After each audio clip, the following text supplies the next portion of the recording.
Ambassador Kelly Craft, the United States Permanent Representative to the United Nations, welcome to Al-Arabiya. Thank you for having me. It's great to be here again. So thank you. Secretary of State Mike Pompeo has just tweeted today saying, and I'm just reading his tweet, if any member of the United Nations Security Council members introduces a resolution to continue sanctions relief, the U.S. will oppose it. If no resolution is introduced, the sanctions on Iran will still return on September 20th. That is how United Nations Security Resolution 2231 works. Your comment. So, let's just go back to the conversation and the comments from Secretary Pompeo, his previous comments, that America will not join in this failed leadership. We are going to lead. We are not going to appease. And if you look, whether it's leadership within the council, no one else has stepped up, yet most of them have privately said to us, to me, to the Secretary, the importance of making certain that we do not allow Iran weapons.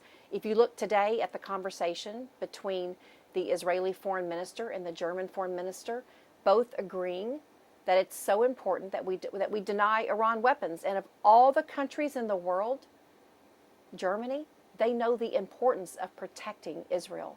So, in my opinion, any country that does not vote with us in order to make certain that Iran does not have access is a co-sponsor of the #1 state sponsor of terrorism. The latest statement by the Indonesian ambassador, Dan Dejani, who is the president of the Security Council for the month of August, and I read what he said in the council on Tuesday. In my view, there is no consensus in the council, thus the president is not in the position to take further action. I thank you. You answered him. Let me make it really clear. The Trump administration has no fear in standing in limited company on this matter in light of the unmistakable truth guiding our actions. I only regret that other members of the Security Council have lost their way and now find themselves standing in the company of terrorists. Thank you. Very strong words indeed. And they're going to become stronger and stronger as we approach September 20th, because as you well know, at midnight we will have snapback. It will occur, and we don't mind standing alone. We are a country that we stand for the safety of the American people and the safety of the Middle East and Israel, and we absolutely will not allow. We will do everything in our power to deny Iran access to weapons. I have been covering the United Nations for many years, and I always understood the role of the Security Council President is to allow procedures or to follow procedures, regardless of varying council members' position. If every time the council president waited for the consensus in the council to act, nothing will be done in the council. Was I wrong all this time? And what do you think of the position of the Security Council President in this particular case? I think the Security Council President, we all know when we take up on the presidency of the Council that we have a moral obligation to follow the procedural rules. I'm not going to speak for Johnny, but I know that he obviously has thought about this carefully. He's spoken to his capital. I'm not going to be the one looking in the mirror. He's going to have to look in the mirror on that morning, and he's going to have to know that regardless of whether he follows the procedure or not, on September 20th, snapback will occur because the U.S. will not allow October 18th to occur. And God forbid, October 19th, we wake up and Iran has the opportunity to purchase weapons from Russia and China. And as far as I'm concerned, they'll be purchasing from Indonesia also, because they're going to be co-sponsors of allowing the purchase to occur. It is true that the United States never informed legally or officially the United Nations of its withdrawal. But the withdrawal from the JCPOA was announced from the highest office in the land, the White House. So what do you say to those who say you have withdrawn and you have no right to activate snapback? This is a resolution 2231. This is not JCPOA. JCPOA is non-binding. 2231 is binding. It was also a resolution within the Security Council. The resolution 2231 is the one that we are initiating snapback, and we feel very strongly. And on September 20th at midnight, there will be snapback. When I read the tweet of Secretary Pompeo today, I understood, I might be wrong, that no further activation or no other activation is needed to activate application, I mean to the Security Council, to activate the snapback. Some people are saying the United States probably will wait for the Niger to take over in the Security Council and then apply again. But the tweet made it clear that the snapback will be in action on the 20th of September. So can you confirm there's no more applications to the Security Council take place? So there will not be another application coming from the United States. If a Security Council member wishes to put forth the resolution, we will veto that resolution and we will initiate snapback after the 30 days, which was from August the 20th. Do you expect any compromises between now and the snapback on the 20th of September, such as 6 months extension, 1 year extension, Security Council approval on any sales of arms to Iran? Some countries came up with such ideas, but I don't know if that is viable. The only compromise that will be that could possibly happen is that Iran would stop allowing weapons to come through their country and then pass them out to their proxies, to the militia. I mean, we owe this to not only to the Middle East, but to the Iranian people. We must protect the citizens of Iran. We have an obligation to protect the Middle East, to protect Israel. I mean, the Secretary, it is so important that he's just been over there, he is there again. We are making certain that the peace agreement between Israel and the UAE, that is something that the rest of the world is looking at, because this opens up a supply chain, this opens up the best and the brightest of both countries, and this also opens up such opportunities for the Middle East. A snapback means the return of international or multilateral sanctions on Iran, which existed prior to the nuclear deal in 2015. But for it to return, the international community has to play ball and has to reimpose their sanctions. Now, in the absence of Russia, China, and Europeans and other countries maybe applying the snapback, it really will mean, again, a U.S. unilateral sanctions on Iran. Isn't that the case? You know, privately, several countries have said, we want to prevent Iran. We want to deny them access. Do you think that they're going to allow this? Even after we have the snapback, that they're going to sit back and allow Iran to then purchase and or supply? Not for a second. How about Russia and China? Russia and China, you know, they are reveling in the fact that they are causing dysfunction in the council. And if they choose to sell weapons to Iran, then the U.S. will act accordingly. We will use every tool in our toolbox to make certain that Iran does not have access to weapons. When I asked the Secretary of State Pompeo on the 20th of August, will you sanctions companies, banks from Russia and China, he said, any country.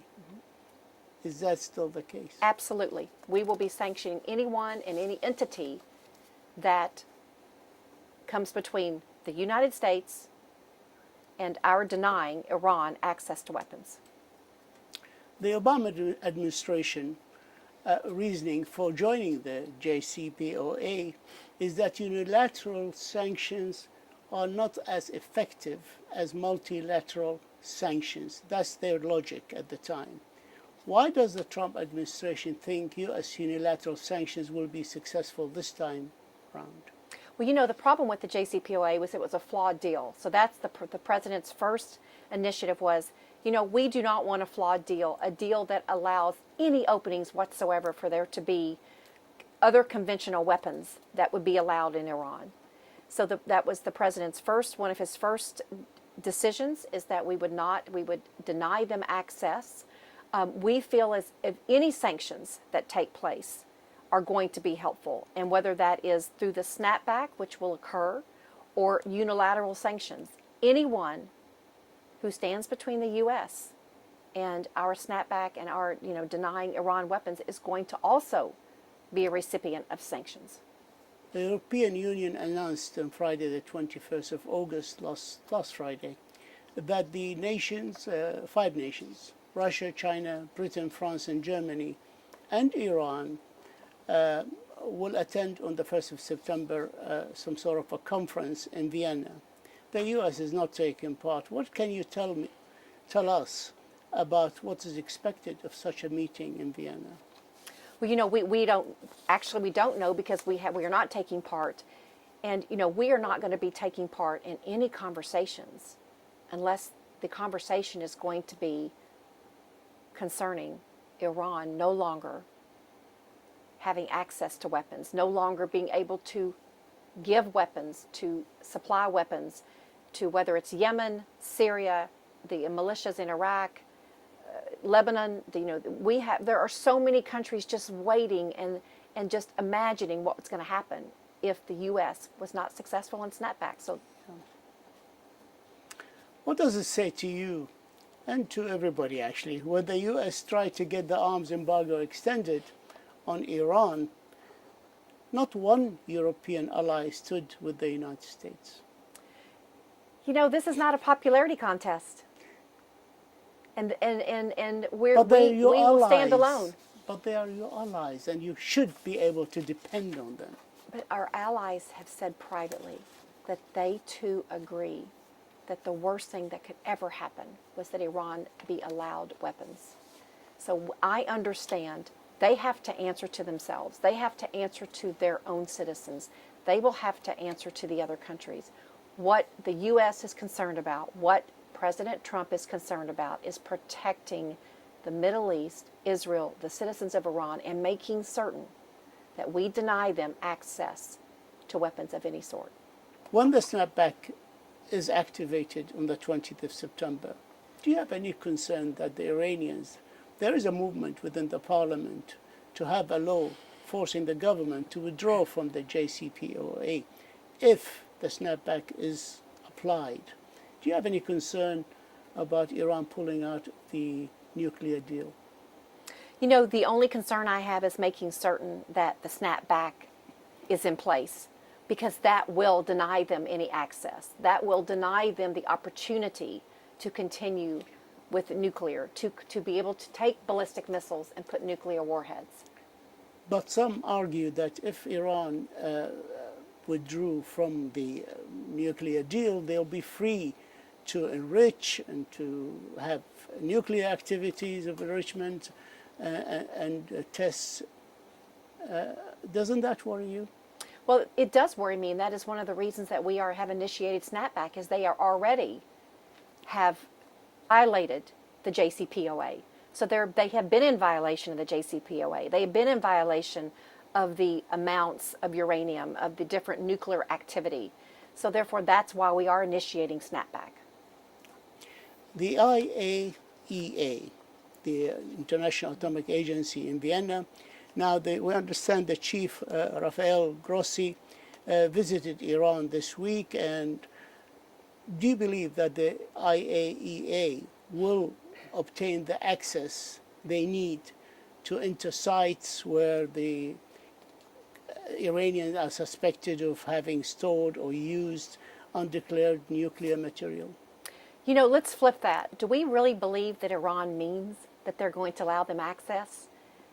I'm sure that IAEA, in the best of worlds, believes that they're going to have access. But this is nothing but just a charming way for Iran to show the world that for a brief moment, they're going to put on a show. This is charm defense. They're going to They're going to put on a show, and I can guarantee you that no one will ever see the real sites. There will be no transparency, as there has not been in the past, and their behavior is not going to change. I'd like to move a very important topic, which is the peace deal between the United Arab Emirates and Israel. Would that help the countries in the region to stand up to Iran bullying of these countries? This is a historic agreement. And this agreement is only going to allow other countries now to step up and seek the same agreement. Once they see the economic prosperity, the peace and security in their country, and the opportunities that this opens, not just between the UAE and Israel, but to the entire Middle East. As far as you know, is Iran helping the Lebanese government in investigating the August 4th explosions, as Foreign Minister Jawad Zarif offered during his last visit to Lebanon? You know, as far as we know, Iran has been helping Hezbollah in making certain that they have access to arms and weapons. You have an investigative team from the FBI over there in Lebanon investigation. Are there any conclusions, any results from this? You know, that's an investigation that's ongoing, and I can assure you that they're leaving no stone unturned. And there will be a report forthcoming, but it will be very accurate, it will be very thorough. Last question on Iran and its meddling in at least 4 Arab countries, at least. Iraq is being one of them. Iraqi internal affairs is in the hands, more or less, of the Iranians and militias trained and armed by Iran and Hezbollah. Prime Minister Mustafa al-Kadhimi was here in the United States, was in Washington, met with the president.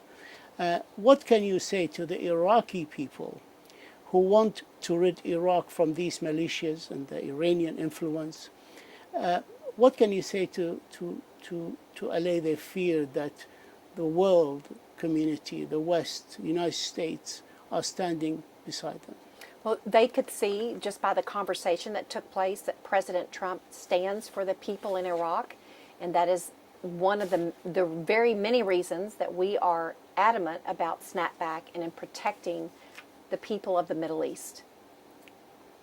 Ambassador Kelly Craft, the United States Permanent Representative to the United Nations, we thank you for this exclusive interview and for your insight, and we wish you the best of luck. Thank you so much for having me, and thank you once again for allowing the U.S. to really show their leadership here to the world and how much we care, and that we will not, under any circumstance, I'm going to say it one more time, allow Iran access to weapons. Thank you again. Thank you.